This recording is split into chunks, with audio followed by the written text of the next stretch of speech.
तर शरद पवार गट महाविकास आघाडीत जास्त जागांवर दावा करणार का, अशा चर्चा आता सुरू झालाय. तर आकडा सांगत नाहीतर चर्चा सुरू होतील असं जयंत पाटील म्हणाले. मोठ्या प्रमाणात विधानसभेच्या जागा लढायच्या असल्याचंही जयंत पाटलांनी म्हटलंय.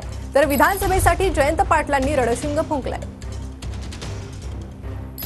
आकडा घेतला की टीव्हीवर सुरू होईल राष्ट्रवादी एवढ्या जागा मागणार म्हणून मी आकडा घेतलाय. पण मोठ्या प्रमाणात आपल्याला विधानसभेच्या वेगळ्या मतदारसंघात लढत असताना आपल्याला मलाही बाहेर वेळ देण्याची गरज आहे.